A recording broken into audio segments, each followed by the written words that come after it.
Do you realize how many cowboys that stole gold, robbed stagecoaches, knocked over old ladies and took their gold, rode through this land out here in Arizona? Sometimes they had to jump off their horse right quick and just dig a quick hole and bury it, come back for it later. Most of the time they couldn't find it when they did. Look at that land out there, camera girl. That land out there is probably full of gold. Lost treasure. Even gold mines that either were not discovered or lost. This is heaven to any of you out there who want to find treasure. Arizona is heaven. The number one state for treasure hunting. The number one state with the most lost gold in all the states in the U.S. is Arizona. And here we are. Cheers. Follow TJ as he investigates and locates artifacts in a city that has a history dating back to the early 1800s. A city that has seen fierce battles, rich oil tycoons, and the birth of our nation's space program. With a metropolitan population of over 6 million people, there is only one urban treasure hunter.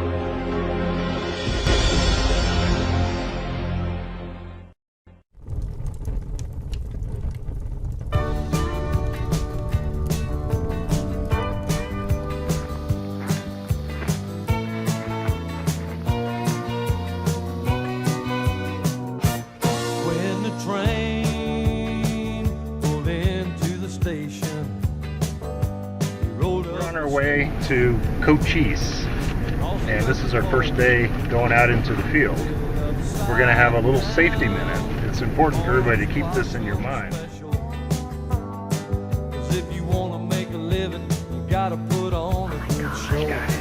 Oh my God.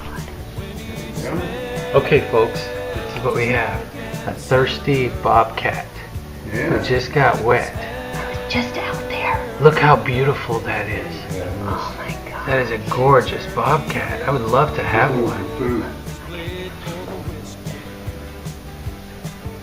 Camera girl, what do you think? I was just out there by myself.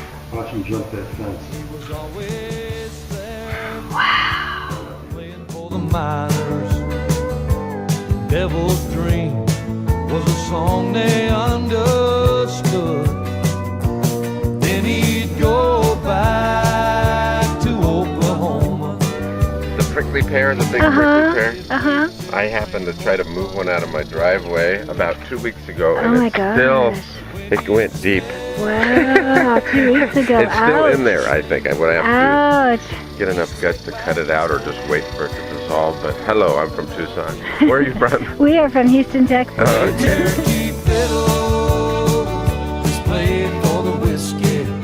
Well, we had a rough night last night. I think we were first class, and we actually had 2 sleeper cars that were first class that our crew was kind of spread out in, and there was a derailment of a freight train on the other side of Beaumont, Texas, and because of that, Amtrak couldn't get through with their first class cars, and so at the very last second we got downgraded. Now the Indians are dressing up like cowboys, and the cowboys are putting leather and turquoise on, and the music is sold by law. Besides drinking water, we've already talked about that. Since we're in a strange place, you always need to be aware of your surroundings. Some folks say they'll never miss him. Old fiddle squeak. Take your time when you're going from here to there. I don't want anybody catching their hand in the door of the car. I don't want anybody stepping on a rattlesnake. Just like the music of the whistle that the old locomotive made. So when you smell the smoke and the cinder, just slick back your hair and open up your case. Play Cherokee fiddle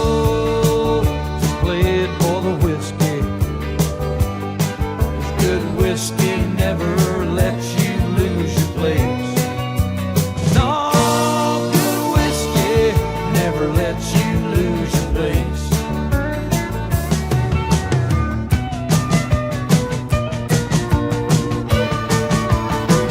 No good whiskey never lets you lose your place. Wow, that's awesome. Hi, this is TJ, live from Arizona, and today we're going to look for Burt Alvord's lost gold. And I'll tell you the story of that when we get to the site. Commander Bob, thanks for having us over. Well, you're certainly welcome. And we are planning on going to Cochise and looking for Burt Alvord's gold. Okay. And we've heard about this curse of Geronimo.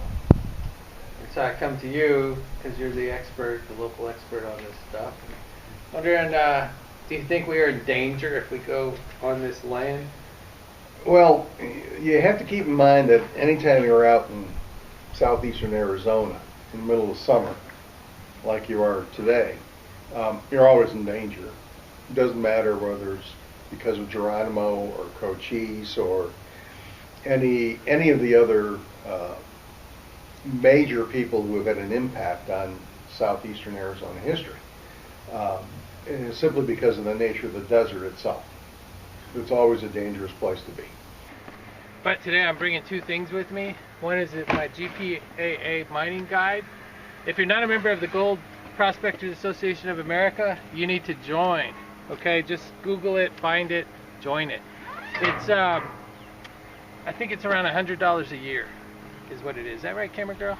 I don't recall. I think about $100 a year, and you have hundreds. Just in Arizona, there's over 100 sites that we can go gold panning, metal detecting, everything. As we started to populate Arizona with people from the east who would come out here for various reasons, things like the copper industry that was so prevalent here in the late 1800s. Of course, the climate was something that everybody came out here for as well. They also came out here in relation to the climate because everyone believed at the time that you could cure all illnesses like tuberculosis by simply coming out here and living in the dry, very dry desert climates. The European populations of the East Coast would move out here, and as they came out here, there would always be this interaction with the native populations. The second book is by W.C. Jameson, the godfather of treasure hunting. He writes all these books, and he does a lot of extensive research. If you read his book and you go look for something, you might find it. If it's there, you might find it because he's really good about his clues and his history. This is the Lost Mines and Buried Treasures of Arizona, and in here is Burt Alvord's lost gold. And like I said, I'll tell you the story of that later.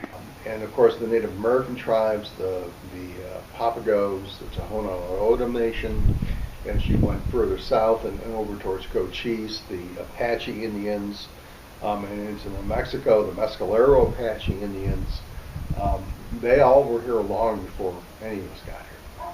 So there was this natural cultural clash. All right, so I'm going to tell you a little bit about Burt Alvord, his gold. We're currently headed for Cochise, which is the town that the events happened in. But he was a lawman, and he decided after being a lawman for so many years that it actually doesn't pay. Crime pays better. So he heard about a Wells Fargo train that was loaded with some gold, and that it was going to stop in Cochise. Now the Apaches, they were like the badasses, right? Well, you know, it depends upon your perspective as to who was really being the ones who were being nastier than the others. Kind of like think about yourself living in your home, and then someone else all of a sudden plopping themselves in the middle of where you are, in your home, and saying, well, this is my home now. Yeah, but some Indians would call the police, but the Apaches would slice and dice them into little pieces. That was their police. They didn't call 911. They didn't call 911. And so what he did was he got his deputy, who was not a very ethical person either, and they plotted this elaborate scheme to go and stop the train and rob it and blow the door down and everything. They had it all set up. Anyway, they went and they robbed the train, and there were actually 3 of them. And 2 of them, him and his, I believe it was his deputy, they went from the train with the gold to a small cabin, an abandoned little cabin, not far from the train station. They basically felt they had to defend, in reality, what had become their homelands. I mean, we talked today about homeland security and all those things. That was their homeland. Their homeland was here in southeastern Arizona. Some of it forced upon them, literally, by the American government. When you think of the Navajo Nation up in northeastern Arizona, they were literally moved several times across various parts of the country until the government decided, oh, this is your home. Oh, and by the way, there's nothing here.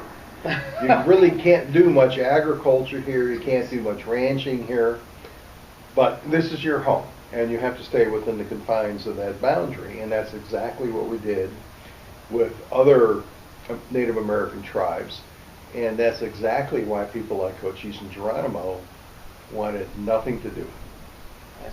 This was their homeland, and it was like, no, wait a minute, you have no right to come in here and tell me where I can live.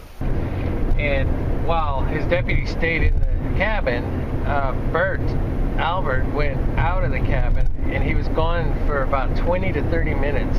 He came back, he said he buried the gold, and then they were going to come get it later after everything died down. So did Geronimo die in Cochise or something? Why would he curse Cochise? No, he didn't curse Cochise. He cursed the land around what we now call Cochise, because that's where Chief Cochise at one point and his tribe had lived, and they were, I believe, and please don't quote me on this, they were predecessors to Geronimo and the Apaches that followed. And Geronimo saw nothing but misery inflicted upon Cochise and the Apache tribes at that time, and that's why Geronimo always had this kind of real reluctance to deal with anybody in the U.S. government. Didn't matter who they were or how much firepower they brought them. Before going out into the wild desert, we decided to visit a local survival expert to bring us up to speed on foraging, just in case we got into trouble. This is creosote. And creosote grows naturally in the desert. It lives for a very, very, very long time, and it can live without water for a long time. And it was used by native peoples for medicinal purposes. If you rub all the leaves with your fingers, you'll smell the creosote. Wow, very cool. We have pinpointed one area, and there's a road dividing the two. It used to be called the Wilcox-Cochise Road. And we've got one area that we can search. We got permission, everything. But the area across the street belongs to this old man, and we're going to go knock on his door and ask him if we can use that. Now the area that's mapped out as the cursed area is the one that we have permission to go on. And we're kind of nervous, so we'd like to start across the street at this old man's house. So if he says yes, then we'll just search that land, and we might not even search the cursed land. Do you think we're in danger of dying or something? Well, there's a reason they call it the cursed land. And I'm sure that many people have gone and searched for treasure and searched for significant archaeological findings in the past, and we've never heard of them again. So yeah, I would be concerned. If the only area they allow you to search is the cursed land, there's a reason for it. Well, Commander Bob, thank you. You're welcome. For your interview. You're welcome. Are there any Like around those here? are mesquite trees, and they have In the middle here? they have pods that have they look like pea pod or something, and those are edible. Really? Okay, so on the very top left is a saguaro flower. They usually flower in end of sometime May. And then the fruit is coming out, and you can see that on the arm on the right, some of the fruit has opened up and it's red, that's all saguaro fruit. So native people would use those regularly. They harvest that, and it was a source of nutrition in their diets. And now you'll see it in stores. You'll see people, you know, jars of saguaro syrup and little candies and jams and things like that that they make out of it. Loaded with all the equipment and information we needed, we grabbed the map and GPS to begin our hunt for Burt Alvord's lost treasure.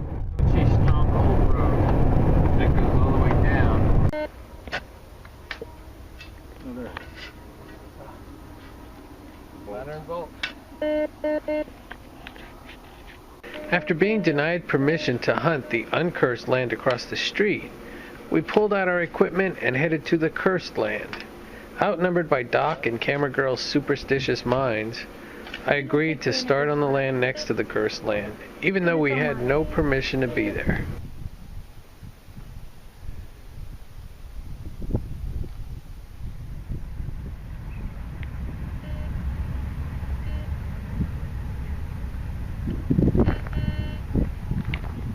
When our treasure bags were bursting with old, rusty, lost nuts and bolts, I finally convinced the crew that curses do not exist, and we went on to the supposedly cursed land. The moment my foot touched the ground, the largest lightning bolt I have ever seen came down near us, even larger than the ones in our home state of Texas. All of our equipment failed, and the rains came pouring down. With mountains nearby and washes all around us, we had only minutes to escape the flash floods that were about to hit Cochise. And the two don't mix very well. We just drove through the hardest rain. Trying to keep our scheduled meeting at the Superstition Mountains, where the Lost Dutchman gold mine awaited us, we were forced to call it a day. After a quick lunch in Tombstone, we would drive there to meet the expert of these deadly mountains, Jim Swanson. Well, first of all, you never want to go in the mountains this time of year. Never. We are. It's too hot. We love it. We love the danger. You don't, it's not worth dying for. Believe me, it's not. And there have been too many of them, and I've been part of some of those. And it's not fun to find a dead guy under a tree, looking at his car 500 yards away. Really? Because he couldn't make it that far.